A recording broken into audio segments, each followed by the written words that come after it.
At the top for us tonight, tensions were high across Texas earlier today as multiple colleges and universities were the targets of hoax calls claiming of an active shooter threat on campus. Again, these turned out to be not true, but until that was confirmed, it was addressed as if it were. So, as you can imagine, a range of emotions among students, staff, parents, of fear, frustration, and of course sadness. Here in Corpus Christi, the hoax call was aimed at Del Mar College's Heritage Campus. Corpus Christi and CCISD police responded, arriving on the campus and clearing it. The school then alerting students and staff that there was no shooter, giving the all clear. Our Brandon Schaff has been following this story today, and he joins us now in studio. Brandon. Hey, good evening, Leslie and Rudy. And the incident today comes not long after a March 23rd call of an active shooter, also on the same campus, but at Collegiate High School. Both incidents were a hoax and no shooter was found on campus. And it wasn't just Del Mar's Heritage Campus that received this frightening hoax call today.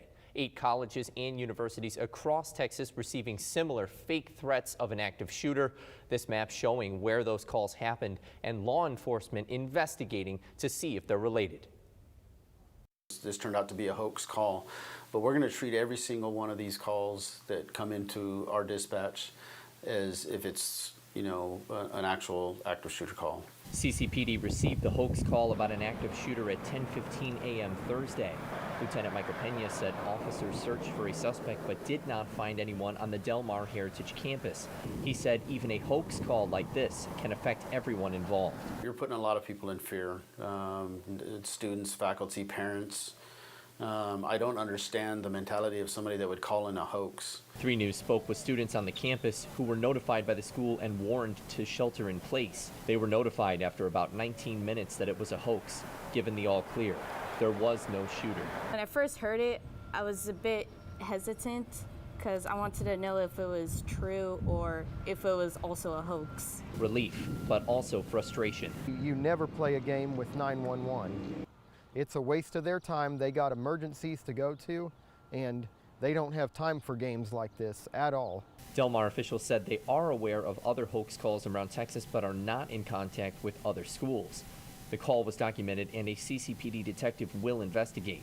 The caller faces charges of false alarm or report, a Class A misdemeanor. When multiple active shooter calls happen in different areas, Pena said the situation is addressed at each location first. Then law enforcement works together with other departments to aid in the investigation. Is there a possibility that they could be related? And maybe that other agency has some information that we don't have. You know, it's important for us to share information with those other law enforcement agencies, help each other out to get this solved. When asked if they were satisfied with the emergency response on campus today, Del Mar officials say that safety protocols were followed in response to the call and will continue to work closely with CCPD and others to address the concerns. And they say that safety is a top priority and the well-being of students, and are offering extended services and sessions in the college's counseling office if students need it. Leslie, Rudy. All right, thank you, Brandon.